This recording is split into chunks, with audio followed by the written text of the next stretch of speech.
When it comes to catamaran designs, having a front door that leads to a forward cockpit is something people tend to love or hate. Manufacturers like Leopard have put resources into convincing people that they're an innovative, brilliant idea and completely safe. And when constructed properly, they probably are. But what happens when they completely screw it up? Stay tuned till the end. I promise you, what you're gonna see, it's worth it. It's all dry glass.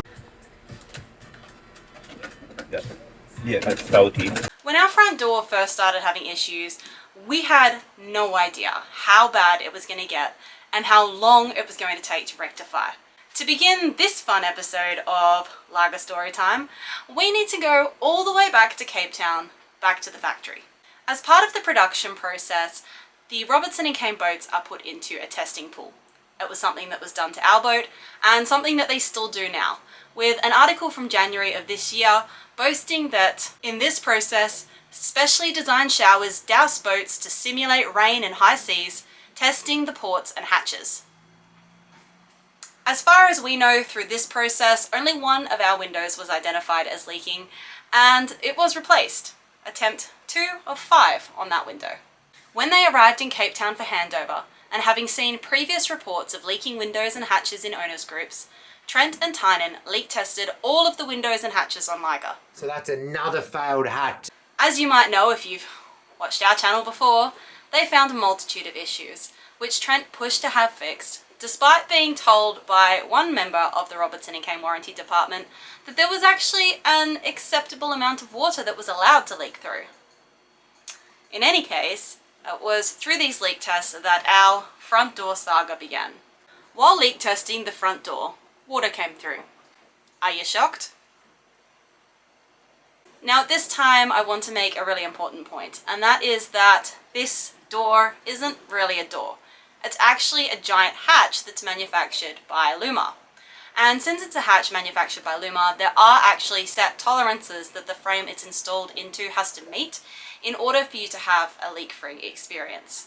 Since the door was quite obviously leaking just from the pressure of a marina hose, which we all know has nothing on an ocean wave, it was decided that the door would be replaced. And in August of 2021, without the boat having ever even left Cape Town, it underwent its first replacement of the front door. At the time, it was presumed that something had gone wrong when this piece of the boat was fitted in the factory, and that replacing the frame would fix the leak. Spoiler alert, it didn't. Fast forward to March of the next year, and Lager was finally on her way to Europe, having spent more than 7 months in Cape Town, largely in the marina and on the hard stand, undergoing warranty repairs and aftermarket, with the significant warranty works and multiple attempts needed in some case to try and repair issues, causing significant delays to the aftermarket timeline. It was during that passage that the front door started to leak and creak, making noises that you don't want to hear from your front hatch while you're crossing an ocean. What you're listening to the whole time from this door.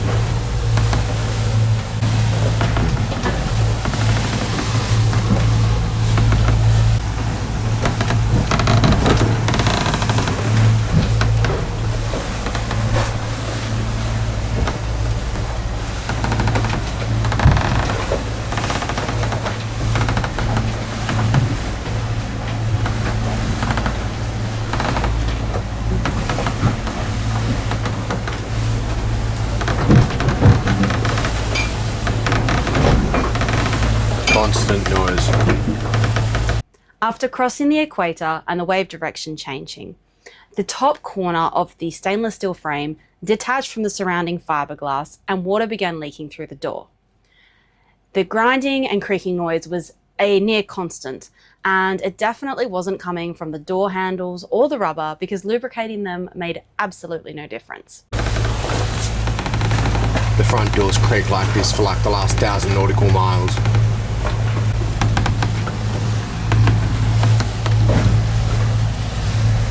Seems to be the door moving in the frame. Luma.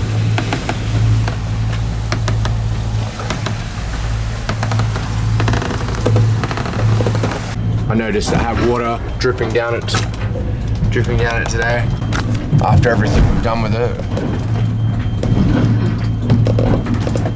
It's now full of water again and dripping down. A member of the Robertson and Caine warranty team later tried to blame many of the issues raised in the next warranty submission as normal wear and tear after an ocean voyage, specifically mentioning their presumption that the boat had been beating upwind for days. Look at that ocean. What do you think? Maybe he thinks their boat should just be certified as coastal cruisers. During our haul out in Italy in mid-2022 and just months after leaving Cape Town, we had a survey done at Robertson and Caine's request. If you ever find yourself dealing with a boat builder or a boat broker and you need to go and get a survey, I would highly, highly recommend that you go and find yourself someone who has all the appropriate certificates and certifications to make them acceptable to the courts and to insurance companies. Don't just go for the most convenient or the cheapest locally available option, because it becomes extremely difficult for anyone to argue with the quality of the survey report when, for example, your surveyor is someone who is already accepted as a surveyor capable of testifying in court. As you can see, the front door was in his report. And like so many other things in that surveyor's report, it was completely ignored in Robertson and Caine's warranty response. No response, no answer, no denial, just nothing. Now, that claim response is something that I broke down in detail in the video, What is a Robertson and Caine Warranty Worth? If you haven't seen it before, I'd recommend that you do watch it, and it is something that I am looking at updating in the future. Now, the Schengen Zone visa only really makes it feasible to be on the hard stand for 3 months. And while our plan was to work with them to try to rectify the outstanding warranty issues there, the Robertson and Caine process dragged out far too long, and they wouldn't send fixed procedures, or in the case of the front door, parts, effectively tying our hands on many issues until we had a resolution to the claim. It is well established that these hatches can't be removed without damaging the 2 parts of the frame, with both Robertson and Caine staff and the first Travelopia contractor being unable to achieve this. Keep in mind that at this point in time, we did not know what we know now, having been in Trinidad. We did not know how bad things were going to be when we got there and what would be revealed as layers of gel coat started getting stripped off the hull. Coming back to the door, that was now something that had been left to deal with at the next haul out. Presumably on our own, since Robertson and Caine had completely ignored it in their claim response. So we went ahead and made plans to cross the Atlantic Ocean and go to Trinidad, where we organised a haul out at powerboats. Now, as we were getting ready to set sail for that journey, that's when Travelopia started to step in, and then the front door and rectifying it became part of their scope of work. The boat hauled in Trinidad in mid-March, and work on the front door eventually began on the 1st of November. You can imagine just how much other work was taking place in that period before. At the time, it was believed that the front door just needed replacement, but the reality of what was found was far worse than any of us had imagined. So this is the crack. Oh, Jesus, there's heaps of mosquitoes. This is the crack that's in our forward cockpit by the door. It's just in here.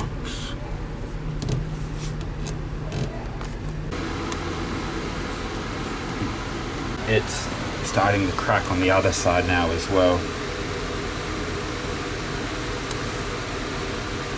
They're taking this frame out because they can't remove the stainless steel one because it's underneath it. So they're going to have to take this frame out to get this out so they can replace it. This frame's all just powdering away.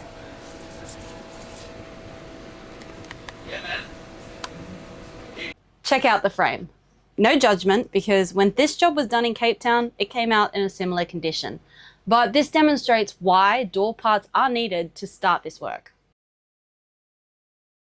Yeah, that's all good, but that's still got to be backfilled. Oh yeah, that is all. That is all mank.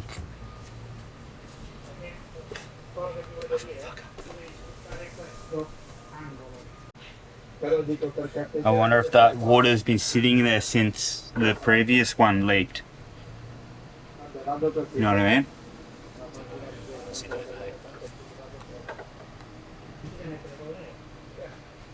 That is a big gap. Isn't it?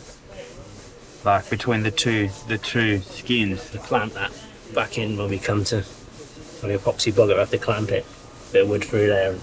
Like it's the wood on the side there. It's like it doesn't even look like it's sealed.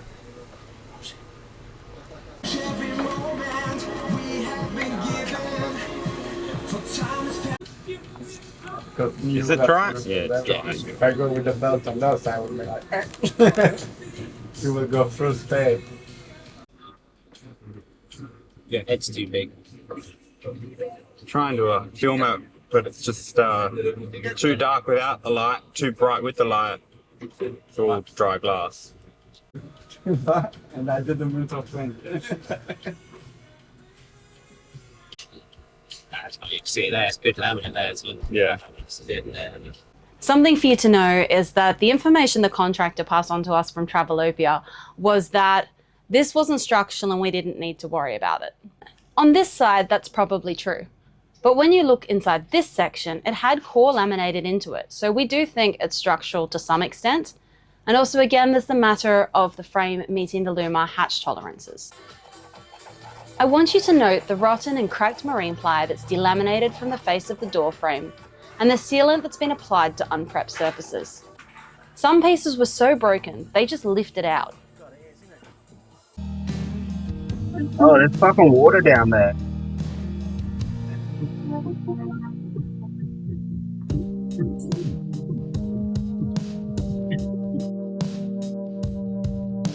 Yeah, that thing's full of water.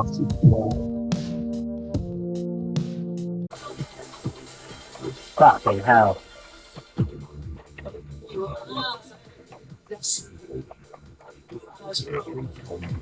You've got a wet back tie, haven't we? The Bosch ones are wet back, but you have to take the bag and everything out. Yep, the bottom of the door frame had water in it.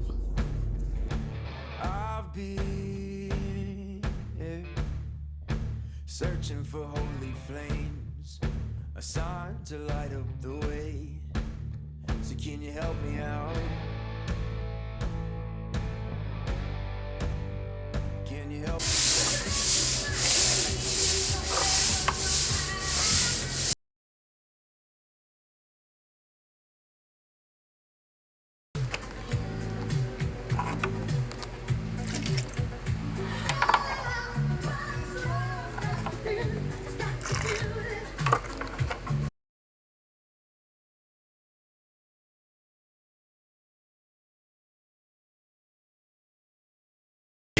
Oh, it's not.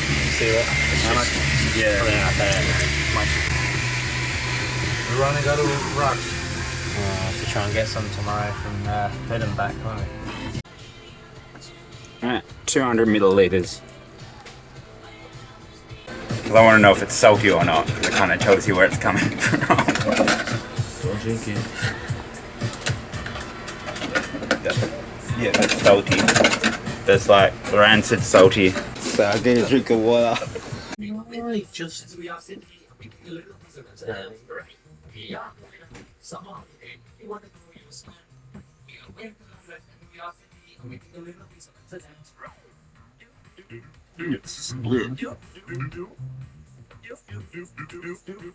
I wonder if that's split because of like twisting or something, like the boat flexing too much and it split the board.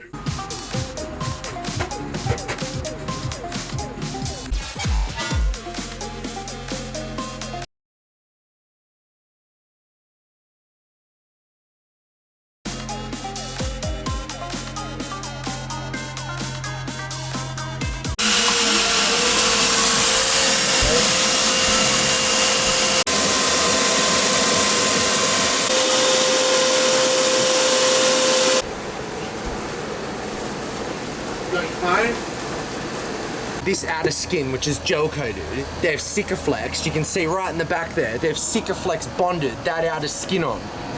It's Sikaflex. See it bend? They've literally Sikaflexed the broken piece of fiberglass on. Ooh. Work on the front door began on November 1st, 2023, and didn't finish until the end of 2024.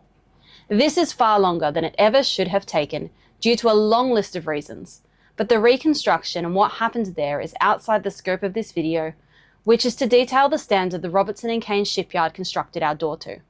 It may be addressed in future, but that's why snippets of the repair may not make sense to some of you. Once it became apparent how bad the door frame was, there was a firm demand from Trent to have a clear and logical fix procedure developed that used appropriate materials that could actually be sourced and took into account the Luma hatch tolerances, which sounds reasonable given it's an ongoing issue on his home in what seems to be a critically important area of the boat. But apparently that was, and perhaps still is, too hard for some people to comprehend. So in summary, what was wrong with the frame? Well, aside from the obvious problems of dry fiberglass, being full of water, and having a broken piece of fiberglass sticker flexed in, the sides of the frames weren't straight. Instead, they were curved a bit like a banana, which put them outside the acceptable hatch tolerances as per the specifications shipped inside the box from Luma. The result? A hatch that leaks even if you keep replacing the door frame, because the frame will only sit as straight as the surface that it is attached to. What went on with this door is just another bullshit situation that we never should have been put through as part of the experience of buying a new boat and going through the subsequent warranty process. It caused a huge amount of stress as we lived through repairs, feeling like we had to constantly be advocating for ourselves to ensure that our home was repaired to a high standard, and feeling that we needed to be constantly monitoring and on top of what was going on, because the mistakes made and the things that almost happened proved that we had to stay on top of it or risk having more of our time wasted or ending up with a door that still leaked at the end of the day. The dust on everything. Like it's absurd.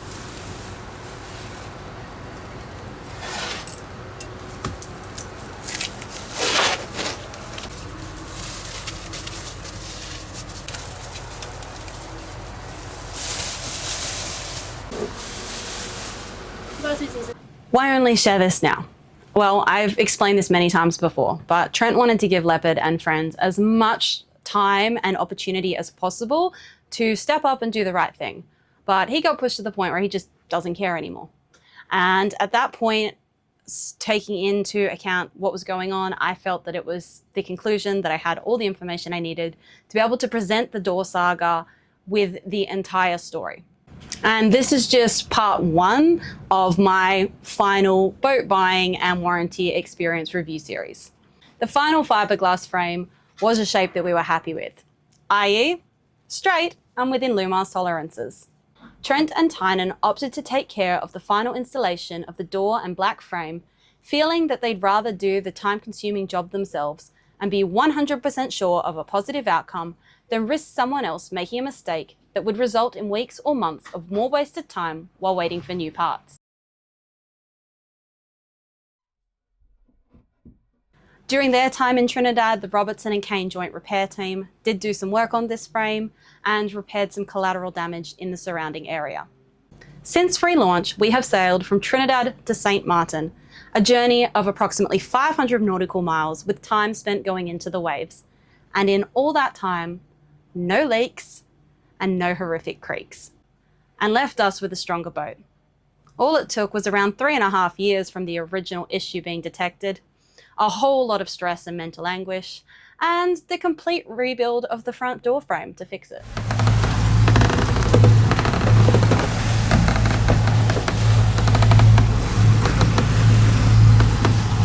Thousands of nautical miles.